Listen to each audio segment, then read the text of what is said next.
ମଜାରେ ମଜାରେ ବାଦାମ ଚାଷ। ମାର୍କେଟରୁ ବାଦାମ ଆଣିଥିଲୁ ଖାଇବା ପାଇଁ, ସିଝେଇକି ଖାଇବା ପାଇଁ। ସେଥିରୁ କିଛି ବାଦାମ ବଗିଚାରେ ଏମିତି ମଜାରେ ଫୋପାଡ଼ି ଦେଇଥିଲୁ। ଏତେ ବଢ଼ିଆ ବଢ଼ିଆ ବାଦାମ ହେଇଛି। ତାକୁ ଭଲ ଭାବେ ଆମେ ଖୋଳିକି ସଫା କରିଦେଲୁ। ପାଣିରେ ଧୋଇକି ସଫା କରି ବାହାର କରିଦେଲୁ ବାଦାମ ଗୁଡ଼ାକ।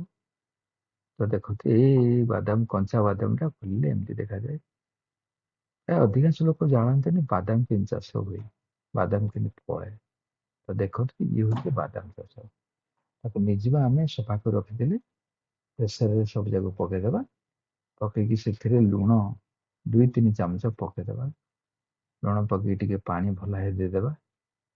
ପ୍ରେସରର ଢାଙ୍କୁଣିଟା ବନ୍ଦ କରିଦେବା। 3-4ଟା ହୁଇସିଲ୍ ଦେଲା ପର୍ଯ୍ୟନ୍ତ ରଖିବା। ତାକୁ ବାହାର କରି ସିଧା ତାକୁ ସିଝା ବାଦାମ ଖାଇବା। ବହୁତ ଭିଟାମିନ୍, ଭରପୁର ଭିଟାମିନ୍ ଅଛି। ସ୍ୱାଦିଷ୍ଟ ବି, ବହୁତ ବଢ଼ିଆ ସ୍ୱାଦିଷ୍ଟ, ଭଲ ଲାଗିବ ଖାଇବା ପାଇଁ। ରହିଲି। ଜୟ ଜଗନ୍ନାଥ, ନମସ୍ତେ।